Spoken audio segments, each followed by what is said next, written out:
Actually, learning to land or take off consists in learning to handle the airplane as though it were two separate and distinct vehicles, as different from each other as, well, say a motorcycle and a speedboat. On the ground, the plane has handling characteristics which are entirely different from those it exhibits in the air.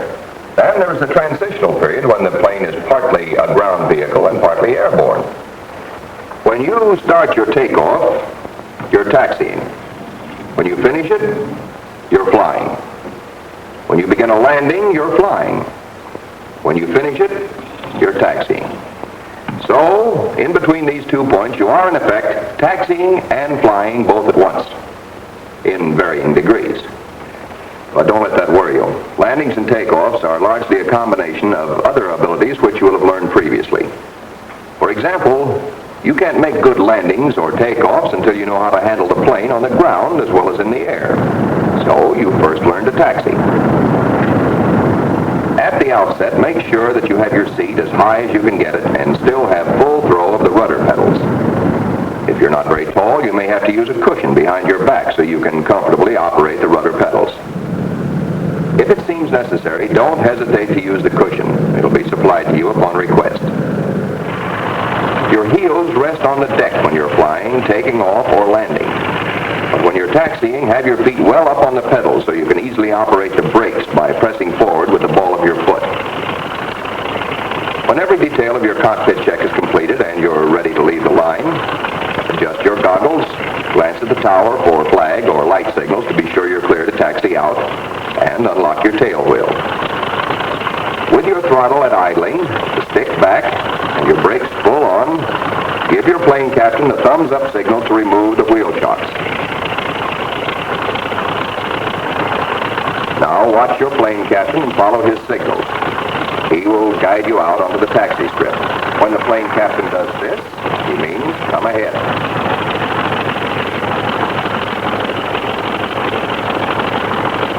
This means turn in the direction he is pointing, that is, to your left. So, of course, this means turn to your right.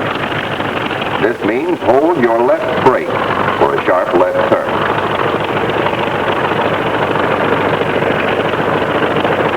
And when he does this, he wants you to hold your right brake for a sharp right turn. This motion means slow down. Here, he's telling you to stop. Here to stop where you are, or as quickly as possible. Your plane captain is there to help you. Follow his signals except when, in your judgment, they're in error. Bear in mind that you are at all times responsible for your airplane and for any damage it may cause to personnel or equipment, regardless of signals from the plane captain. There's nothing especially difficult about taxiing. But strangely enough, the majority of accidents in primary training happen on the ground. So one quick way to get into trouble is improper taxiing.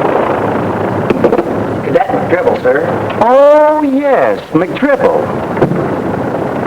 You know, we like to talk things over with you fellows occasionally to see how you're getting along. Yes, sir.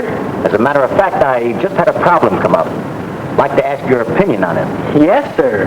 Got a couple of pictures here. What sort of disciplinary action do you think you should be subjected to, McDribble? Well, very severe, sir. Yes. Here's another one. Going too fast. Had to stop quickly. Stepped on his brakes too hard. What would you think of a cadet who did that, McDribble? Well, very unfortunate, sir. Would you like to know who was responsible for these accidents? Yes, sir. Cadet Sylvester McDribble. Yes, sir. McDribble, you apparently aren't aware of the importance of taxiing correctly. We discussed these accidents at the time they happened. Now you're on report again. According to this, you are guilty of taxiing too fast, failing to S-turn, not keeping your hands on the controls, and not watching where you're going. Also, on the 9th of the month, as you left the line, you held your brakes and applied unnecessary throttle, working brakes against throttle in such a way that your prop blast blew cowling and other loose gear about, endangering personnel and equipment. I believe you suggested severe disciplinary action, did you not, McDribble? Well, yes, sir. Very well. We will endeavor to follow your suggestion.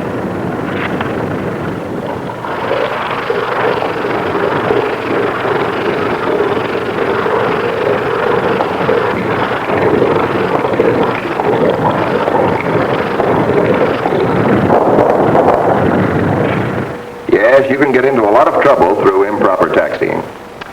But let's go back again to the point where you're ready to leave the line. Be sure your tail wheel is unlocked.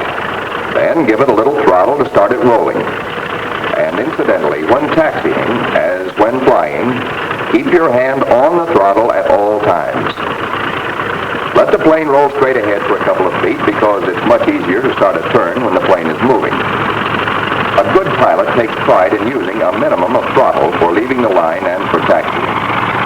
In getting out of a tight spot requiring sharp turns, you use full rudder, applying brake intermittently as necessary, and using moderate blast from the throttle to help push the tail around. But take throttle off again the instant you don't need it, thereby avoiding Mac's mistake of using too much throttle and holding the plane back with too much brake. And wherever possible, avoid holding the brake steadily, because this locks the wheel, twisting the tire, and grinding off the tread rubber. Using the brakes intermittently will get you around almost as sharply and will allow both wheels to turn, thus saving the tire. In all taxiing, remember that your brakes are a delicate mechanism and wear out quickly. Save them for the time when you really need them. Under normal conditions, taxiing speed should not be faster than a brisk walk. And in congested areas, it may have to be even slower. The only way you can see what's ahead of you is to S-turn. And here's a tip on S-turning. Under normal conditions, as soon as the turn starts, start stopping it. Suppose you're beginning a turn to the right. As soon as the turn is started, you apply full left rudder. Then, if you're still turning to the right when you want to start back the other way, help the turn with a little left brake, applying brake lightly and using only as much as is necessary. Control your speed and help your turns with the throttle, using brakes only when necessary. If for some reason you get yourself into an emergency situation where you have to slow down suddenly, be careful about applying both brakes at once. It's much safer to apply them this way.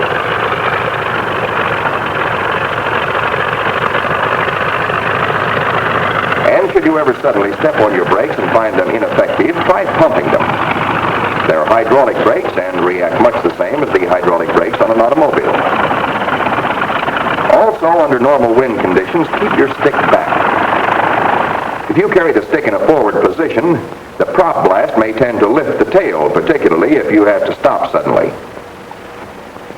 This is especially true if you're taxiing into a wind, because then you have the strength of the wind plus the prop blast trying to lift the tail. But with the stick back, both the headwind and the prop blast tend to push the tail down instead of up. In taxiing with the wind behind you, keep your stick in about the neutral position to minimize the chances of your tail being lifted either by the prop blast from ahead or the tailwind from behind. And taxi slowly. If you're taxiing in a strong crosswind with the wind coming from somewhere on your right, it will attempt to lift your right wing. So put your stick over to the right to help hold down your right wing. In other words, put your stick into the wind. If the wind is on your left, you put your stick to the left, into the wind, helping to hold the left wing down. On the ground, the airplane is like a weather vane. It wants to turn into the wind. For example, if you're taxiing in an easterly direction and there is a brisk wind from the north, the plane wants to turn to the north. So if you want to taxi in a strong crosswind, you get the plane turned onto the course you want it to follow and then lock the tail wheel. This will help a lot in keeping the plane from turning into the wind. Then when you want to turn off this given course, naturally you must again unlock the tail wheel. And here a word of warning. Many a student and occasionally an experienced pilot come to grief when taxiing behind parked planes because someone unexpectedly started to test his mags. A plane will weathercock into a slipstream just as it will weathercock into the wind. So if you must taxi behind other planes, be on the lookout for this sort of thing. When you come to the edge of the takeoff and landing area, look around for incoming planes. Planes landing always have the right-of-way, so never cross the landing or takeoff mat or strip without first looking around carefully for incoming traffic.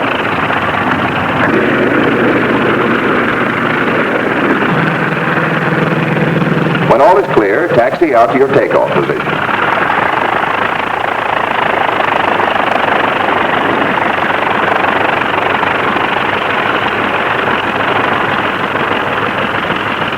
Just before you turn onto your takeoff heading, look down the field to be sure your takeoff path is clear. And look to the other side for landing planes. Then swing smartly around into position so you're headed exactly down the specified takeoff course.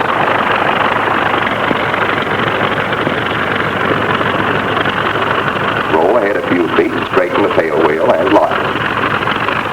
If there's a takeoff line on the mat from which you're taking off, don't crowd it in your turn. Make your turn into takeoff position wide enough so you have room to complete the turn and roll ahead a few feet to straighten your tail wheel without crossing the line. Drop your seat down into flying position so when you look along the top of the fuselage, you are also looking through the center of the windscreen. And drop your heels to the deck. Check the tower quickly for light signals and be sure the course flag is up. Take a last look behind you for incoming planes. Then advance throttle smoothly and positively all the way forward. But let's stop right here for a moment to emphasize the importance of getting off the ground as quickly as you safely can. For example, here sits Cadet McDribble, casually carrying out his cockpit check, which he should have completed before leaving the line, and holding up a whole flight by creating a traffic jam like Saturday night on Main Street. But if you get everything all set before you ever taxi away from the line, then when you do get to the takeoff position, you have only to follow this simple routine. Look for incoming traffic. Glance at your takeoff path. Swing around into position and roll ahead a few feet.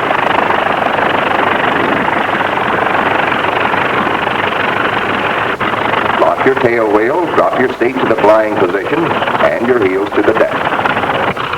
Glance at the tower, and the very last thing, look back once more to be sure there's no danger of collision with landing planes. Then advance the throttle smoothly and positively all the way forward. One other precaution at this point. Don't snap the throttle forward. Here's what may happen to you if you do.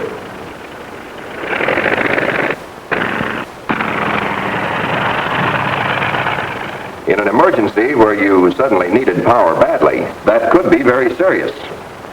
And more important, sudden application of throttle will give you a lot of torque suddenly and at slow speeds, which may cause you to swerve or even to ground loop. So get in the habit of smooth, positive application of throttle. You will feel the effects of torque in any case when you apply throttle for the takeoff. So be on the lookout for any tendency to swerve to the left. As you begin your takeoff run, keep your tail firmly on the ground, and the locked tail wheel will help keep you straight. Then, as you begin to pick up speed and your controls become more effective, ease the nose down into the takeoff attitude. And once you have that attitude, simply hold it until the plane becomes airborne. In that attitude, it's bound to fly as soon as you have enough speed. Once you're off the ground, continue to hold your takeoff attitude until the plane has plenty of lift and buoyancy, and you can safely ease the nose up a little into the normal climbing position. When you're sure of clearing all obstacles and have passed the boundaries of the field, smoothly retard throttle to the climbing setting to save your engine. But don't be in too much of a hurry to retard the throttle, and don't bring it back any further than the 3/4 position. After you're beyond the boundaries of the field and at a safe altitude, which is usually about 200 feet above the ground, begin a climbing turn in whichever direction the course rules call for. One of the most important things to be learned in connection with a takeoff is to keep the path of the airplane absolutely straight. From the standpoint of safety, a straight takeoff is important right from the start. The pilot who allows his plane to swerve risks a collision, and since takeoff collisions are too close to the ground for a parachute jump, they're often fatal. In that part of the takeoff run during which you're on the ground, you keep the plane straight with your rudder. You'll have to use quite a lot of rudder at first, but as speed picks up, you'll need less and less until you have flying speed and become airborne. In the takeoff, as in virtually all of flying, you have to see several different things at once. You look well ahead of the airplane so that you always have before you a complete picture of the scenery on either side of the nose. Not just the ground down close, but all the scenery clear up to the horizon and above. By watching the nose in relation to the scenery, you can tell whether or not the plane is swerving. If the nose does not move to one side or the other over the scenery, then you're going straight. In this next takeoff, we're going to deliberately allow the plane to swerve. By watching the scenery in relation to the nose, you can tell which way the plane is swerving. Another important factor in both landings and takeoffs is keeping the wings level. Notice in this takeoff that our right wing is slightly lower than the left. So as soon as we become airborne, we begin to turn. A wing low takeoff means we either turn or slip upon becoming airborne. At this stage of your training, either one can be very dangerous. Another common mistake in the takeoff is getting the nose down too low. As the plane picks up speed, you should bring the nose down to about this attitude. But if you push it down too far, like this, for example, you will needlessly prolong your takeoff run.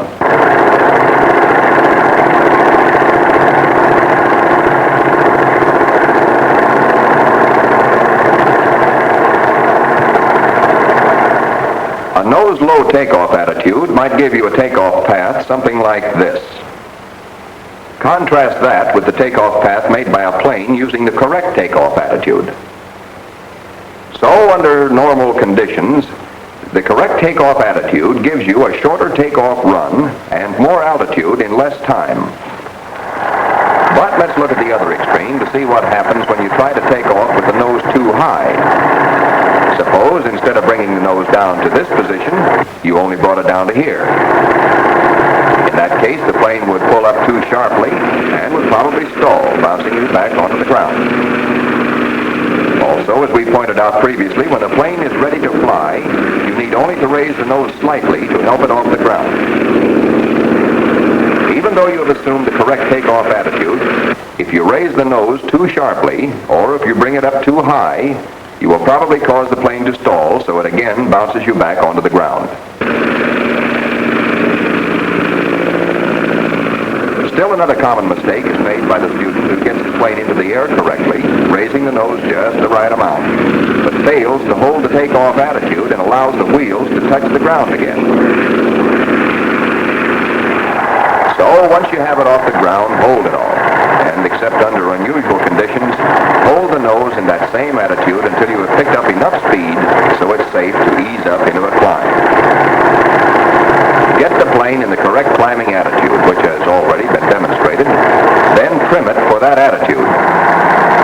One other precaution which we haven't mentioned, when you're ready to make your climbing turn, look back first on the side toward which you're going to turn.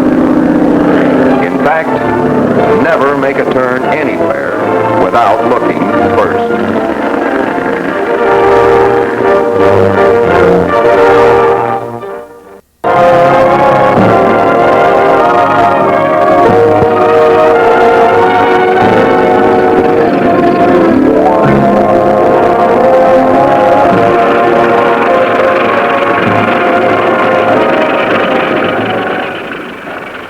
As in the case of the takeoff, you already know most of the fundamentals of landing the airplane.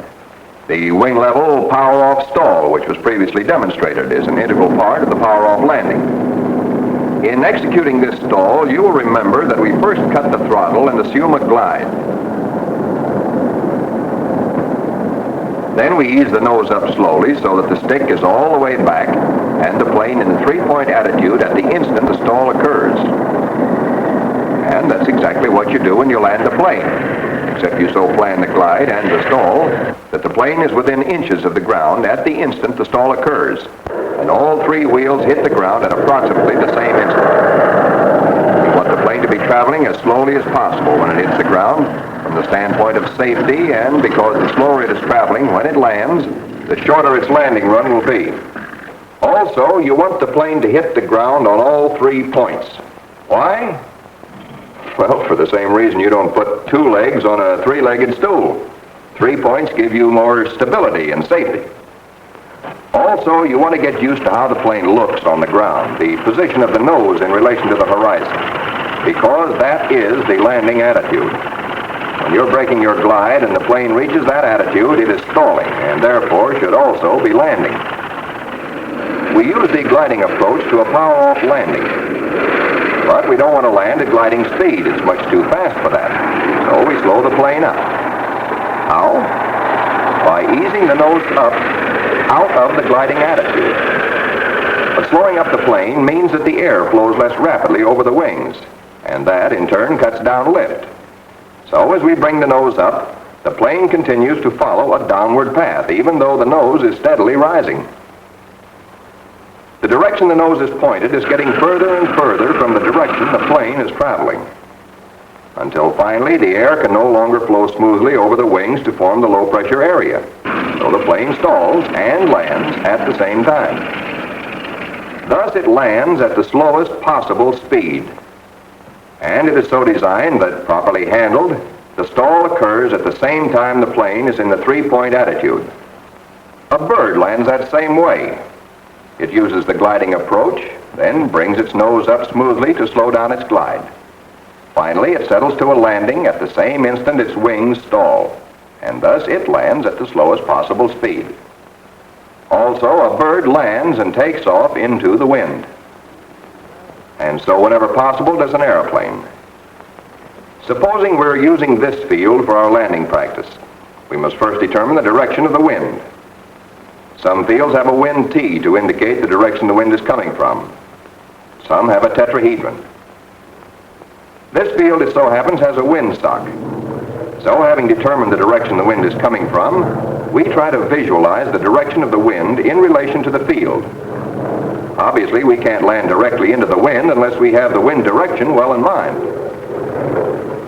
The power-off approach to a landing begins with the plane headed at right angles to the landing line at an altitude of 500 feet.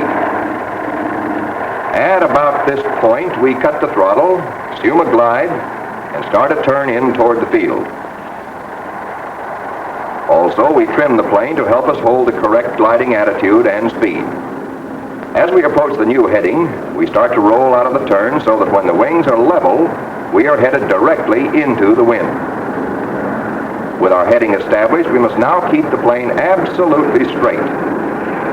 To do this, we look well ahead, watching the nose in relation to the scenery to see that it doesn't swerve to one side or the other.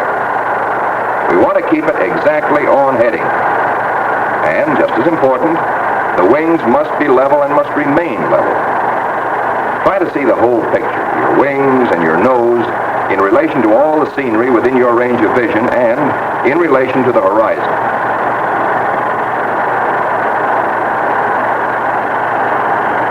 Don't concentrate on any one thing. Divide your attention and see everything at once. Now, somewhere along here, we begin to ease the nose up, breaking the glide and slowing down the speed of the plane. As the nose eases up gradually, you can hear the plane getting slower. There's less pressure on the controls. It continues to slow down and settle so that it stalls in the 3-point attitude with the stick all the way back just a few inches off the ground. One of the common mistakes made by beginning students is handling the plane too roughly. For example, the glide must be broken gradually and the nose eased up slowly. If you pull the nose up too fast, the result is a ballooning effect. Watch. Instead of continuing to settle, the plane actually pulls away from the ground. Not only does ballooning foul up your landing, but it also involves the risk of stalling the plane too high above the ground and bouncing you hard, or making it necessary for the instructor to take over to prevent an accident. But poorly controlled gliding speed can also cause you to balloon. We'll demonstrate. You can tell by the way this glide looks and sounds that we are in just about the right gliding attitude. The steady sound of the wind and the rigging remains at the same pitch, so you know your speed is constant. Now let's let the nose wander down too low for the correct gliding attitude. The hum of the wind goes into higher pitch. You can tell we're picking up speed. Listen. Now, when we get ready to break our glide, even though we pull the nose up very slowly, the plane balloons. Instead of settling, it pulls up away from the ground. However, if you recognize the fact that you have too much speed, you can often land the airplane anyway, providing you have enough landing room. Instead of bringing the nose up into the three-point attitude, you merely ease it up into the level flight attitude, leveling off within a foot or two of the ground. Then you allow the plane to float until it loses its excess speed and you can land it. Once you level off and begin to lose speed, the plane will want to drop so the front wheels hit the ground. But you hold the plane off by gradually easing the nose up toward the three-point attitude. You continue slowly easing the nose up so the plane is in the three-point attitude with the stick all the way back at the moment the plane stalls and lands. But floating on a landing is merely a correction to get rid of excess speed, which you probably should never have acquired in the first place. The ideal landing is the landing you make out of a glide. There is no leveling off. The nose is pulled up steadily, smoothly, and continuously. There is no float, no ballooning. We mentioned a moment ago the importance of keeping the plane absolutely straight into the wind. Aside from the danger of collision with other planes, if the wind is of any strength, here's what may happen when you allow the plane to swerve off the wind line. Also, we emphasize the importance of keeping the wings level. Many students show a tendency to drop one wing or the other as they bring the nose up in breaking their glide. Like this.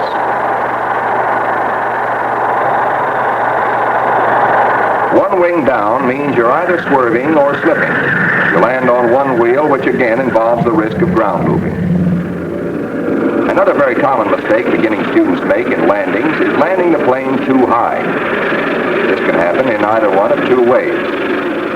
The student starts to break his glide while he is still too high off the ground, so that when he reaches a three-point attitude and stalls, the ground is not there to catch him. The plane either has a considerable drop and lands very hard, or the instructor has to take over. Or a student will often land the plane high by breaking his glide too fast. That is, not fast enough to make the plane balloon, but fast enough so the plane slows down and is through flying before it has time to settle to the ground. The opposite of that, of course, is landing the plane too low, sometimes called flying it into the ground. So the front wheels hit the ground before the plane has reached the three-point attitude. This also can be caused by two different types of mistake.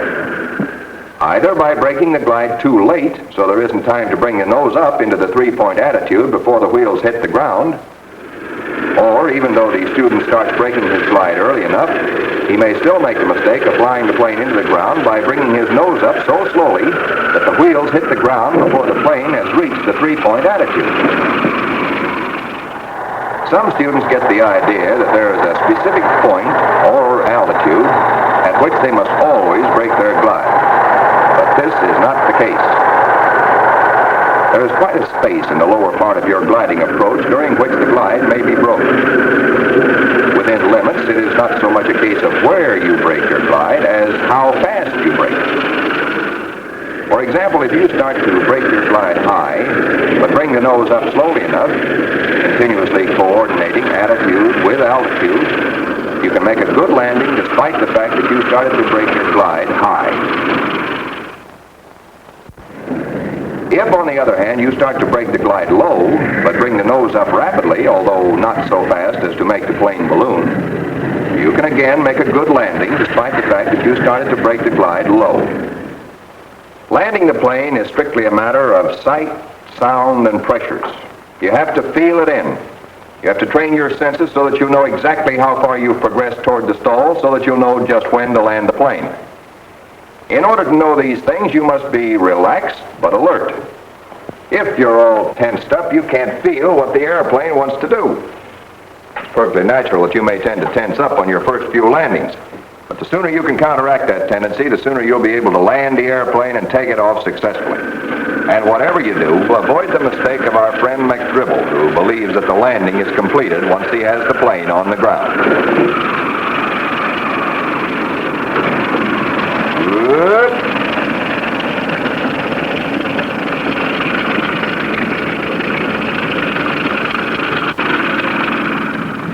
are two things to remember about handling the plane after it is on the ground.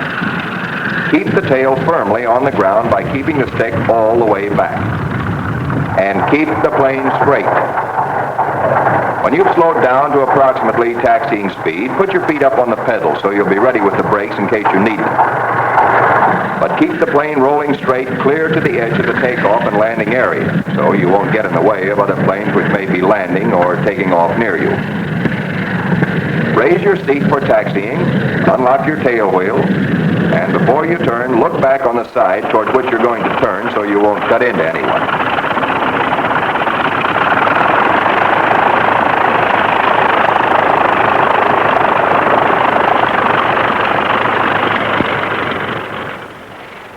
We've shown you the elements that go to make up a landing. These elements are very much like the pieces of a jigsaw puzzle. You have to get them all together before you can make good landings. There'll probably be times during your early training when you'll wonder if you'll ever learn to land the plane. Then, suddenly one day, you'll get all the pieces together as they should be, and you'll make a good landing. And then another, and you'll have it. But whatever you do to make landings and all flying easier for you right from the start, try to make full use of your eyes, your ears, the pressures the controls give back to your hands and feet, and the pressures on the seat of your pants.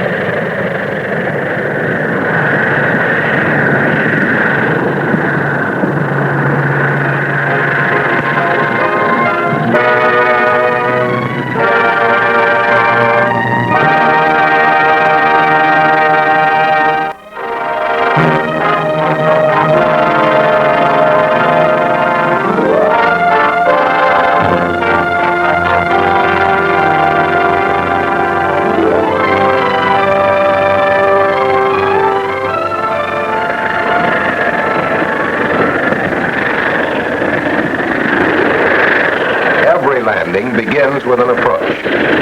The approach brings you into position to land. If it is a good approach, it brings you right to the spot where you want to set down. But before going any further with approaches in an airplane, let us simulate one or two approach problems in an automobile. Traveling along this straightaway, we get the car up to some established speed, say 35 miles an hour. The problem is to cut the engine at just the right point, so that with the car in neutral and without using brakes, we will roll to a stop just on the other side of the line. Needless to say, to do that without a lot of practice would be the neatest trick of the week.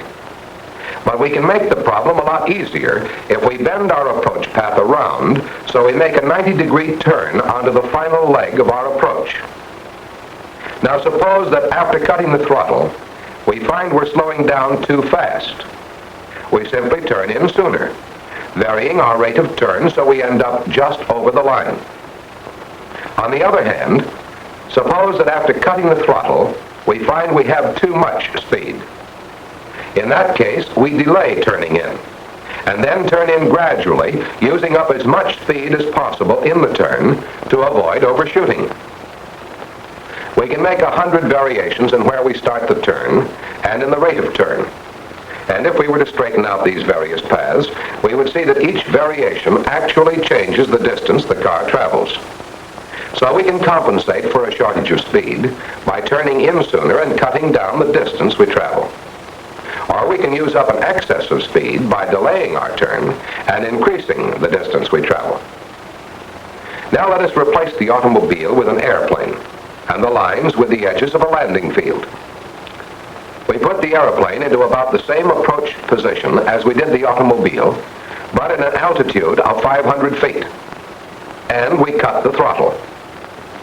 The problem is similar to the approach problem with the automobile, except now it is altitude we are dissipating, not speed. The gliding speed we keep constant. If we find we're getting too low, that is, if we are running out of altitude, we turn in early, carrying our rate of turn as necessary to bring us in comfortably in the first third of the field. But if we find we're not losing altitude fast enough, and it looks like we're in danger of overshooting, we delay turning in, using up our excess altitude by traveling the maximum distance and landing on the far side of the field. Or we can turn in and land anywhere between these two extremes, depending on whether we are short of altitude or have excess altitude we must get rid of. In the 90-degree approach, as in most flying, one of the greatest variables is the effect of the wind. That is, the movement of the air. This movement of the air affects the plane like the current of a river affects a boat. If we start across the river with the nose of the boat pointed straight for the opposite bank, we will move across like this, ending up some distance downstream from the point at which we aimed. To understand more fully just why the current has this effect on the boat, let us substitute a moving belt for the river. A very wide belt which moves along through the countryside just like the river. If we drive a car across the belt, following a line running straight across it, the car will appear to be moving diagonally across the belt, and we will end up here. Actually, we have driven the car straight across, following the line. But the motion of the belt has moved the path itself and the car with it. If we want to go to a point directly across the belt, we will have to follow a course like this, so that by the time we reach the end of the course, the belt will have moved the end of the course down to our desired destination. An airplane, as long as it is in contact with the ground, is affected by the wind blowing on it. But as soon as it is clear of the ground, the plane moves with the air. The air carries it along just as the moving belt carried the car or the water carries a boat. For instance, suppose we want to travel a course like this, from south to north, and the wind is from the west. If we head directly for the point we want to reach, we will end up away to the east of it. We will have flown a straight course through the air, but the air moving over the earth from west to east will move the entire flight path, so our path over the ground will be a diagonal one. However, if we point our nose off to the northwest on a diagonal heading into the wind, our flight path through the air will be diagonal, but our track over the ground will be straight to our objective. Let's see how this works out in actual practice. The plane below us is attempting to parallel that highway, but even though its nose is pointed straight along the highway, the plane is moving off to the right. By making a turn so that we bring the nose around somewhat into the direction the wind is coming from, we can make a track over the ground which parallels the highway perfectly. This is called correction for drift by crabbing, or drift angle correction. And when you crab, your wings are level. You are flying in normal, balanced flight. It's just that you're flying this way while the wind is drifting you this way. So you end up on a compromise course between the two. And you adjust your heading so the compromise course is just the course you want to follow. If you find you are moving over to the windward of the course you want to fly, you're crabbing too much. So turn back slightly. If you find yourself drifting downwind off your course, you're not crabbing enough. So turn a little more into the wind. But let's go back to the moving belt for a moment. Suppose we were to drive a car along the belt at exactly 30 miles per hour. At the end of 1 hour, the car will have traveled exactly 30 miles over the belt. But let us suppose that at the same time, the belt was also moving at the rate, let us say, of 20 miles per hour. So while the automobile was traveling 30 miles, the belt was traveling 20. And even though the car has traveled only 30 miles by means of its own power, it has covered a total distance of 50 miles in relation to the surrounding countryside. An airplane flying at the rate of 75 miles per hour will travel 75 miles through the air in 1 hour's time. But suppose that at the same time, the air is also moving in the same direction at the rate of 25 miles per hour. Then during the hour, the plane is moving 75 miles. The body of air in which the plane is flying will have moved an additional 25 miles. So the plane will have traveled 100 miles in relation to the ground. On the other hand, if the plane is flying in the opposite direction from the way the air is moving, while the airplane is flying 75 miles through the air itself would be moving 25 miles in the opposite direction. So at the end of an hour, the plane would have traveled only 50 miles in relation to the ground. Again, suppose you put your plane into a climb, and in 10 minutes' time you gain 3,000 feet of altitude and travel a distance of 10 miles through the air. But suppose also that the air is moving in the same direction at such a rate that the body of air in which your plane is flying will have moved an additional 5 miles. Thus, your plane would travel 15 miles in relation to the ground. But the gain in altitude is exactly the same, regardless of the movement of the air.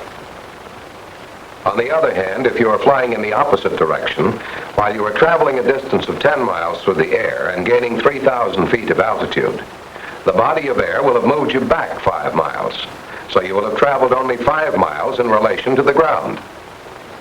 But again, your gain in altitude will be exactly the same, 3,000 feet in 10 minutes. Contrary to the popular misconception, you do not gain altitude faster when climbing upwind.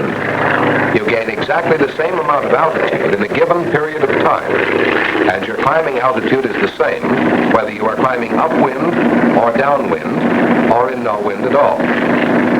The only thing that varies is the distance you travel over the ground. So in flying an airplane, you must deal with two different kinds of speed. Airspeed, or the speed with which the plane travels through the air, and ground speed, or the speed at which the plane travels in relation to the ground. Assuming that it takes 50 knots airspeed to get off the ground in a takeoff, if you take off downwind in a 20-knot wind, you will be moving at a ground speed of 70 knots when you become airborne. To get this much ground speed, you will have to have a much longer takeoff run. You will have less altitude in a given distance, and therefore less chance of clearing obstacles at the end of the runway. But if you take off into a 20-knot wind, even though you must still have 50 knots airspeed to get off the ground, you will become airborne at a ground speed of only 30 knots. You can pick up 30 knots ground speed in a hurry, shortening your takeoff run and giving you much more altitude with which to clear obstacles in a given distance over the ground. Now let us apply this information on the effect of the wind on the plane to the 90-degree power-off approach. Like most Navy approach patterns, this one, in its complete form, approximates a racetrack pattern. We take off from the practice field and climb straight ahead until we have cleared the edge of the field and have enough altitude to safely begin a climbing turn. We make the climbing turn in whichever direction is called for by the course rules. Climb to an altitude of 500 feet above the ground, level off, and fly downwind until we are approximately opposite the downwind end of the field. Here we enter a turn, which we plan in such a way as to bring us into the 90-degree position. But here again, the wind, that is the movement of the air, will affect virtually every phase of the pattern in much the same way that the current of a river would affect a boat attempting to make such a pattern. The boat leaves the dock headed directly into the current. But if the helmsman pays no attention to drift, that is, if he makes his turn as though there were no current, he will make this kind of pattern. Likewise, in the down current turn, if he forgets about drift, he will end up with a completely unsymmetrical pattern and a long pull upstream to make the dock. To make the kind of pattern he wants, he must make the upstream turn more gradual. On the downstream end, he must turn more sharply. And the pilot must do exactly that same thing if he is to make an acceptable approach pattern. Practically speaking, the first problem the student must deal with in making an approach is that of joining the traffic pattern. Let's follow this plane as it prepares to join traffic for an approach to a practice field. Okay, let me take it for a while. If you'll look ahead and slightly to the right, you'll see a practice field. We want to land at that field. But before we join the traffic pattern, we must know the direction of the wind. As a matter of fact, there's something you should be conscious of every second you're in the air. Smoke is probably the best wind indicator. You can almost always see smoke somewhere. Wind streaks on water are a good wind indicator.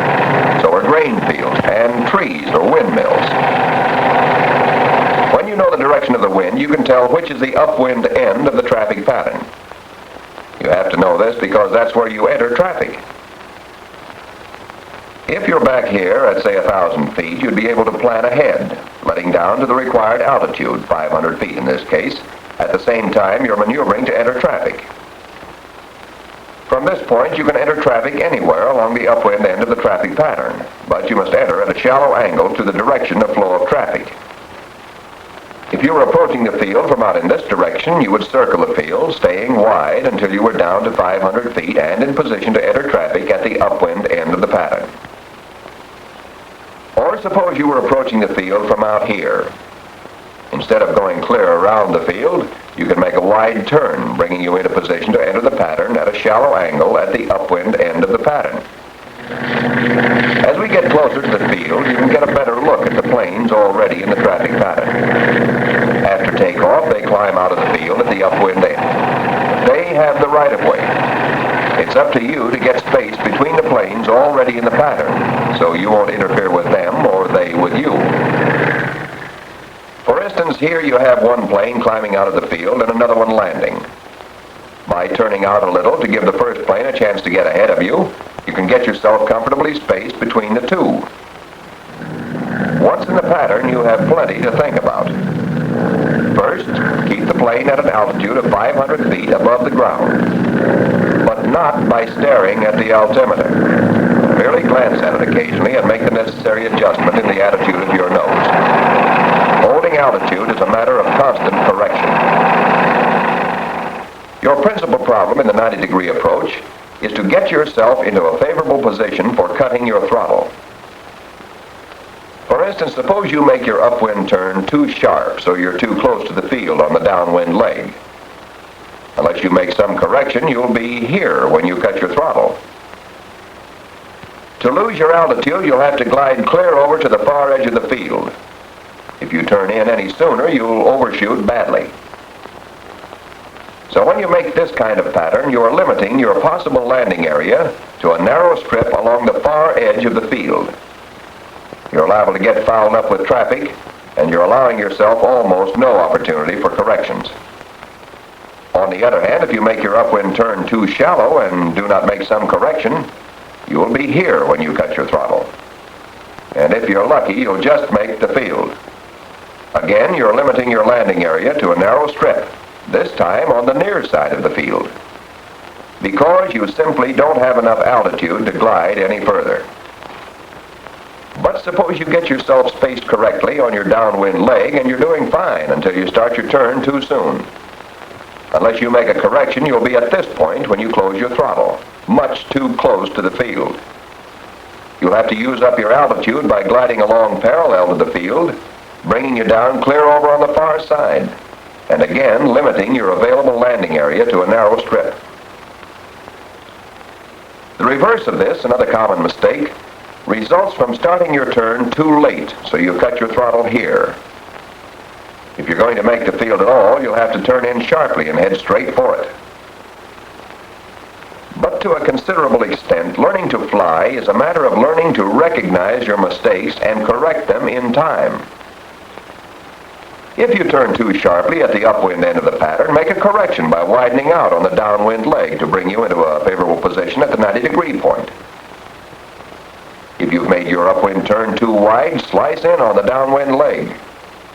Your first objective in the 90-degree approach is to get yourself into a favorable 90-degree position which makes it possible for you to take advantage of the entire field in making corrections as you glide in for a landing. But this 90-degree position varies with the strength of the wind. For example, suppose there is a strong wind. Then, while you're gliding in for your landing, the air will at the same time be moving you back away from the field. You will not travel as far over the ground during your descent. So from this 90-degree point, you would probably undershoot the field altogether. Or suppose there's practically no wind at all. You would then travel much further over the ground in your glide. And even though you turn very gradually, gliding clear to the far edge of the field, you would very likely overshoot the field altogether. So your 90-degree position varies with the strength of the wind. When there's a brisk wind, the pattern shrinks. The 90-degree position is closer in. On a calm day, the pattern expands, and the 90-degree position moves out, further away from the field. But each approach is different. The wind changes from day to day, sometimes from hour to hour. There are vertical winds, that is, updrafts and downdrafts, as well as winds over the ground. These vary your rate of descent. So once you have established a pattern and cut your throttle at the 90-degree point, watch the field. Pick a point where you think you can land. If it looks like you're coming down pretty rapidly, turn in a little. Anytime it looks like you're going to be too high to hit the spot you've picked, widen out your pattern. Keep experimenting. Vary your rate of turn. Playing rate of turn against altitude. One of the principal purposes of this maneuver is to develop your ability to judge your rate of descent and make corrections accordingly. And incidentally, be sure to recover from your turn before crossing the edge of the field. You should have a reasonable amount of straightaway before you land. You'll notice that while we were making that landing, the windsock has swung around so the direction of the wind runs diagonally across the field. Now it becomes more important than ever that you visualize a landing line.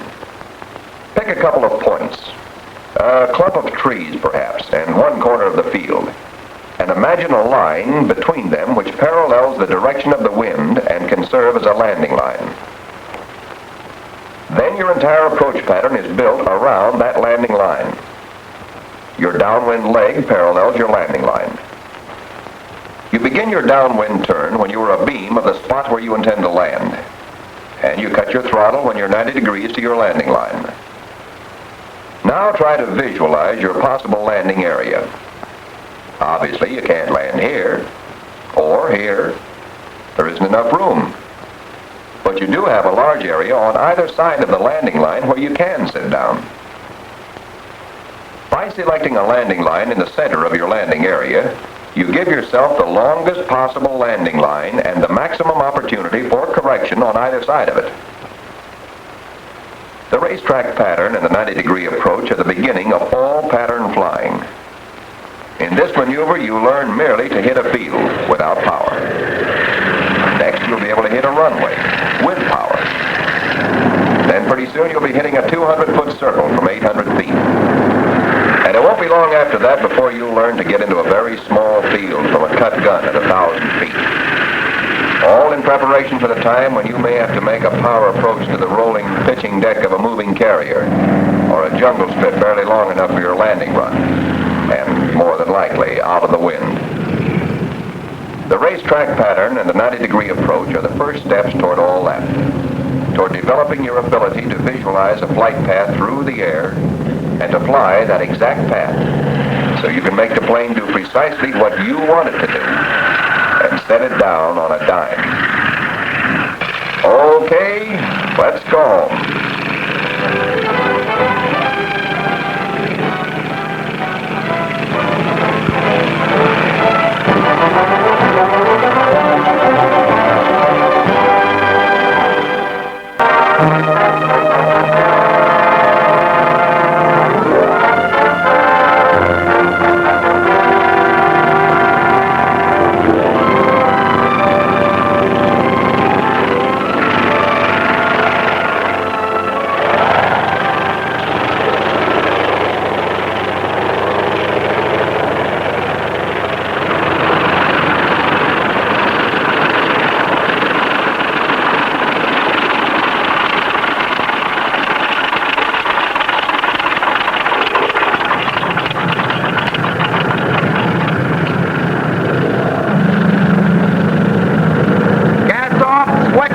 Controls locked. Gas off, switch off, controls locked. All right, you got any questions you'd like to ask? Anything you're not quite clear about? Well, sir, there's just one thing. Is there any way to gauge how far your downwind leg should be from your landing line? I mean... Here you are. Well, the way I understand it, if it's a windy day, you're in a little closer here at the 90-degree point. Or if it's a calm day, you're out wider. That's right. But this downwind leg, how far out should it be? Well, far enough so that you can make a smooth turn, which will put you in a good 90-degree position. But close enough in so that you're always within easy gliding distance of your field from any point along your downwind leg. And that holds true of all racetrack pattern approaches. See, the entire pattern is based on safety. Your climbing turn after takeoff should be a relatively shallow turn because you must gain enough altitude during the turn so you're at least 400 feet above the ground by the time you're headed back on your downwind leg. You should be so spaced here that if your engine cut out on you, you could turn and glide into the field crosswind. Then very shortly you'll have your full 500 feet and should be able to land somewhat more into the wind. Continuing along the downwind leg, you should soon be able to land directly into the wind. So if your downwind leg is the right distance away from the field, you can glide into the field from any point along it. But, sir, I don't really know when I'm within gliding distance of the field. No, but you soon will. The 90-degree approach will help you learn to judge gliding distances. So will other maneuvers that you'll get later on. On our next hop, we're going to start work on the 180-degree power-on approach. This is similar to the 90-degree approach, except that you start your descent here, abeam of the landing spot. You control your rate of descent by varying combinations of throttle and attitude. You come in with power on? That's right. And that involves something which is sometimes referred to as slow flight. So the first thing we'll do tomorrow is to go up high and find out some of the things you can do with a plane by varying combinations of power and attitude. For instance, suppose we start with a plane in straight and level flight at cruising throttle. If we add throttle, the nose wants to rise, causing us to gain altitude. But if we deliberately hold the plane in the same straight attitude, we gain altitude. The only way to keep the plane from gaining altitude when we're using more than cruising throttle is to tilt the nose down. If we tilt it down just the right amount for the added throttle we have on, we can maintain a constant altitude. But let's go back to cruising throttle again and ease the nose back up to the level attitude. Now, suppose we want to slow the plane down. First, we retard the throttle somewhat. When we do this, the nose wants to go down, causing us to lose altitude.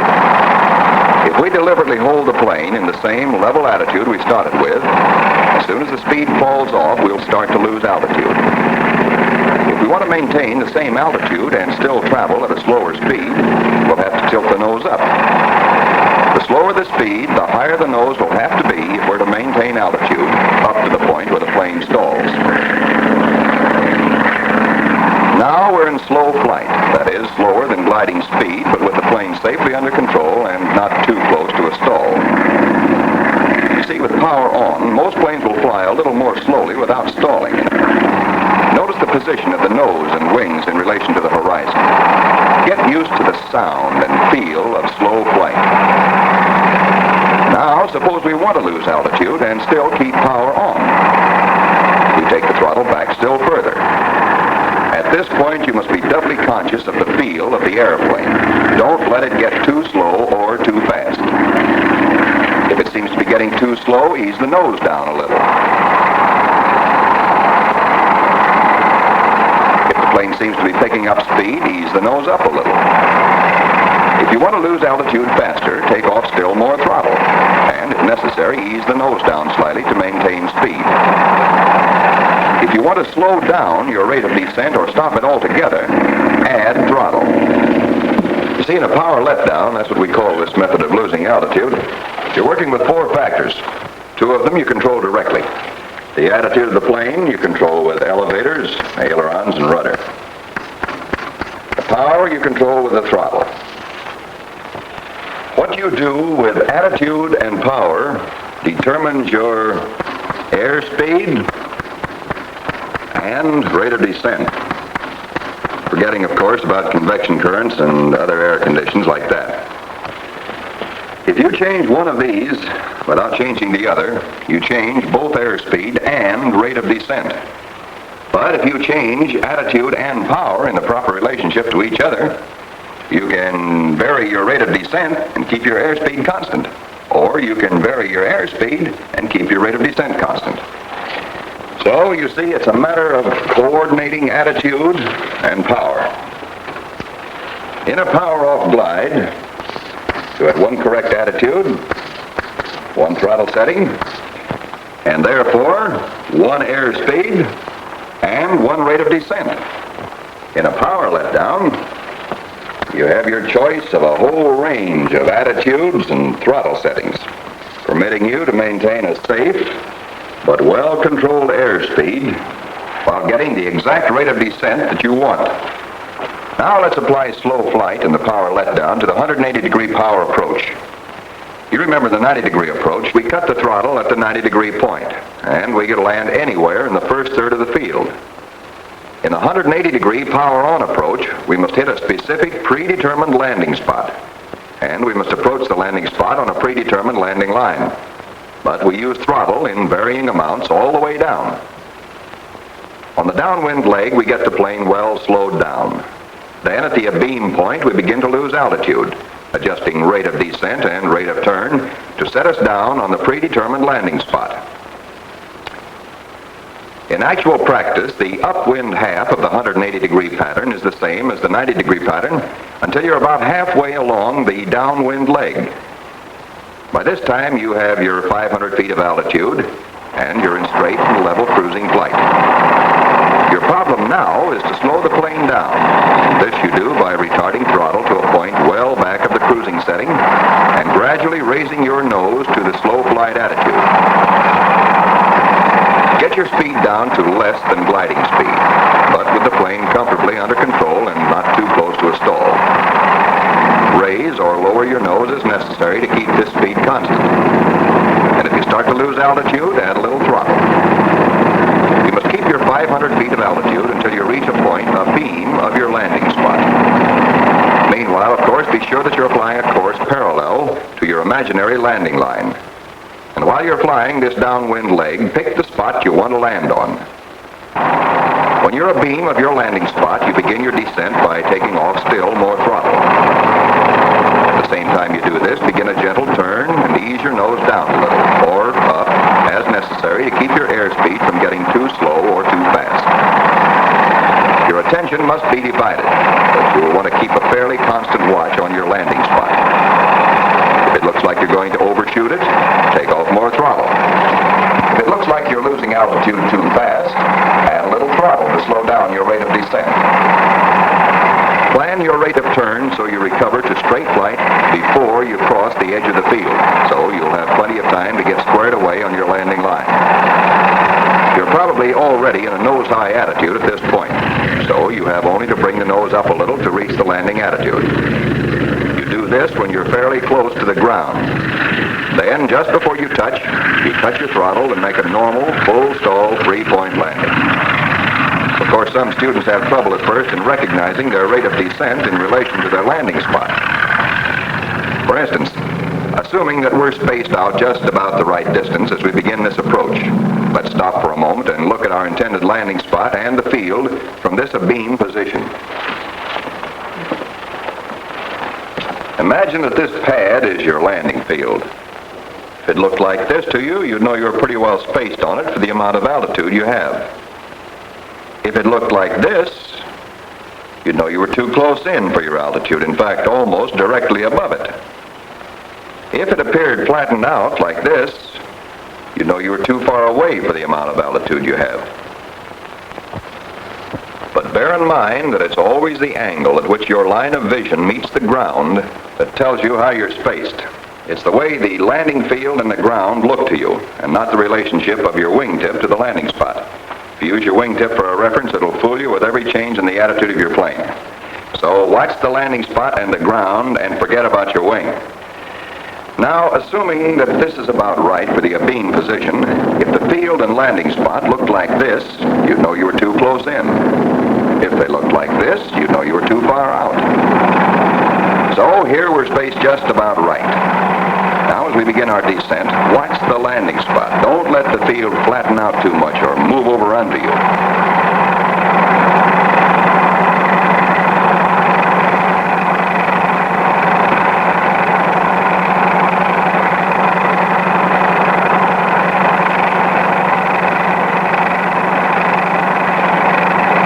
We get ourselves well spaced on the downwind leg and gauge our rate of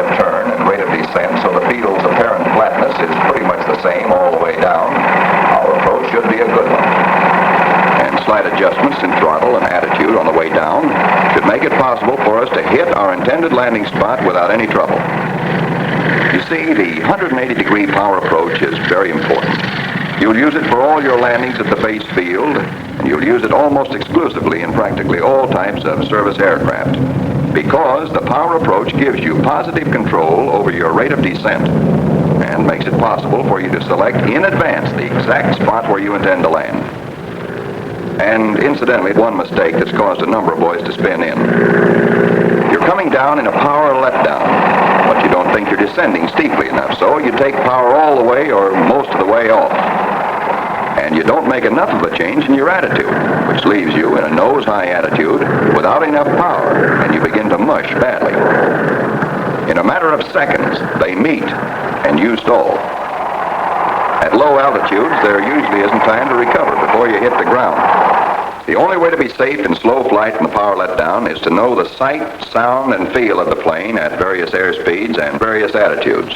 Don't depend on your instruments. Unless you're thoroughly familiar with the feel of the airplane in slow flight, you're sure to have trouble with speed control. That's one of the most common mistakes that students make in power approaches. For instance, lots of times they don't slow the plane up enough on the downwind leg. It takes time for a plane to lose speed. You can't get the kind of controlled descent you want until your speed is well down. So if your speed is too fast at the abeam point, you spend a good part of your turn losing the excess speed.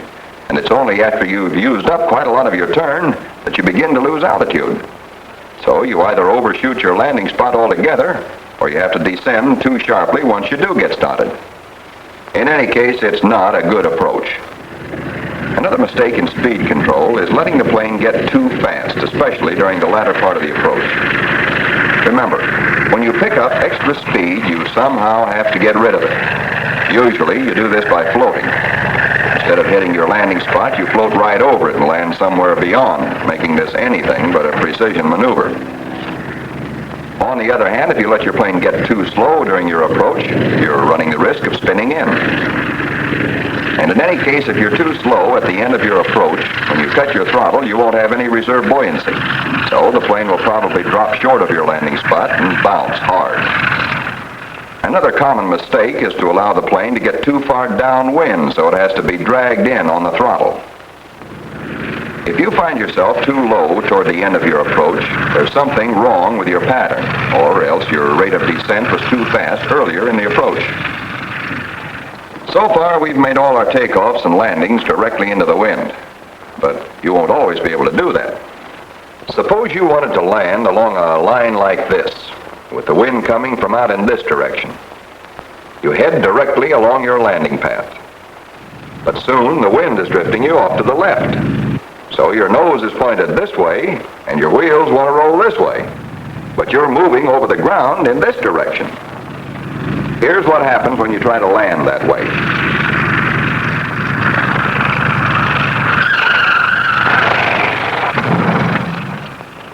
You already know how to correct for drift.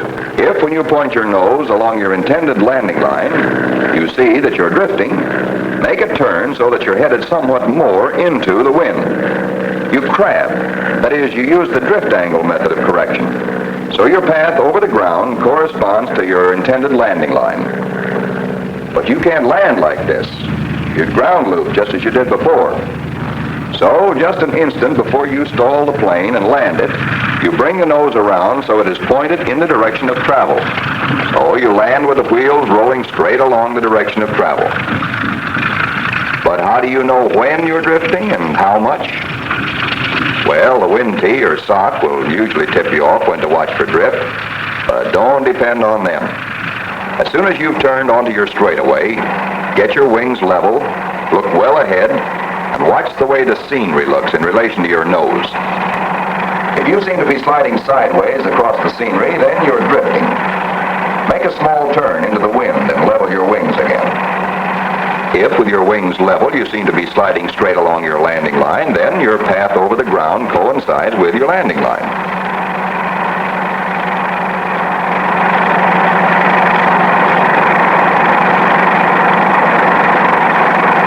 just before the plane is ready to land, you skid it around with your rudder so that when it touches, the wheels are rolling in the direction of travel.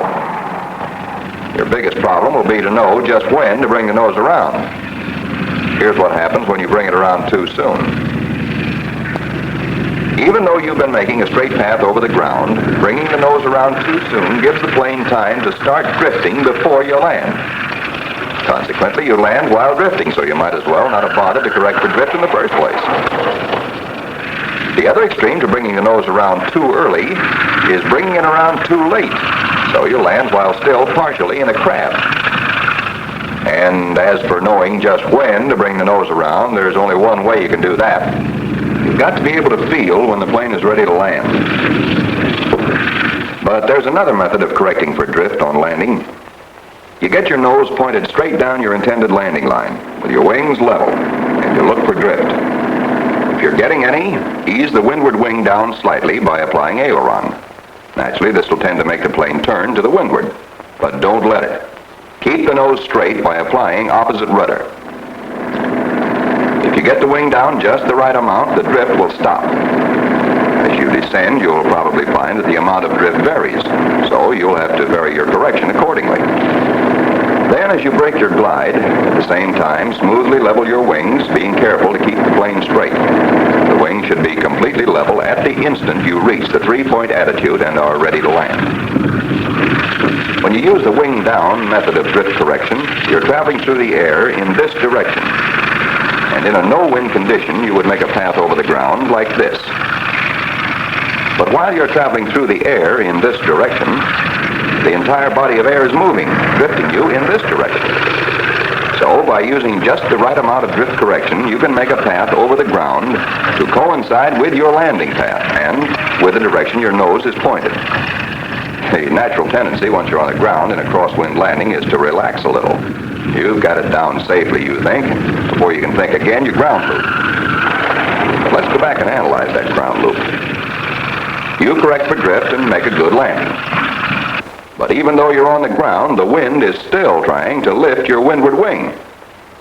Also, anytime the plane is on the ground, it wants to turn into the wind like a weather vane. If you let the plane get away from you for even a second, the ground loop starts. The plane wheels around toward the direction the wind is coming from. The force of the turn tends to throw the outside wing down even further. The momentum of the turn becomes so great, the plane doesn't turn into the wind and stop.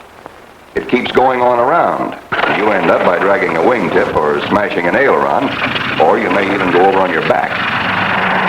Handling the plane after it hits the ground, that's the real test of a good crosswind landing. Because no matter how experienced you are, you'll occasionally misjudge your drift. And there'll be times when air currents close to the ground will reverse your drift at the last instant. So, you land in a drift in spite of your corrections. But if you handle the plane properly, there's very little reason to ground loop. In a crosswind takeoff, the same procedure applies. The wind will try to lift your windward wings. The plane will want to turn into the wind. You hold the plane straight with rudder and keep the wings level with your ailerons. But there's another problem you'll encounter in a crosswind takeoff. Watch how this plane skips sideways during its takeoff run. The wind is literally blowing it across the runway. Now, watch this takeoff. Notice that the plane assumes a tail high or nose low takeoff attitude. This holds the wheels firmly on the ground, giving them enough friction to prevent skipping. Then, when the plane has plenty of speed, the pilot eases the nose up and flies the plane off. In other words, when you assume your takeoff attitude, instead of bringing the nose down to about here, bring it down even further, say to about here, and hold that attitude until you have plenty of speed. Then, when the plane is ready to fly, ease the nose up and fly it off. But, of course, you'll start to drift immediately you're off the ground. To prevent this, turn slightly into the wind as you climb, so you make a straight path over the ground. In other words, use the crab or drift angle method of correction. But don't think that I'm trying to give you any hard and fast rules for drift correction or power approaches or anything else, because there aren't any. If you fly for the rest of your life, you'll probably never encounter the same air conditions twice. The density of the air varies, the wind varies, and there are up and down winds as well as winds across the ground. Convection currents, we call them. Sometimes these make you stay up when you should be coming down, or they bring you down when you should stay up. No, if there were any rules in flying, you could boil them down to this. Learn to recognize what's happening to the plane, and then make whatever corrections are necessary to cause the plane to do what you want it to do.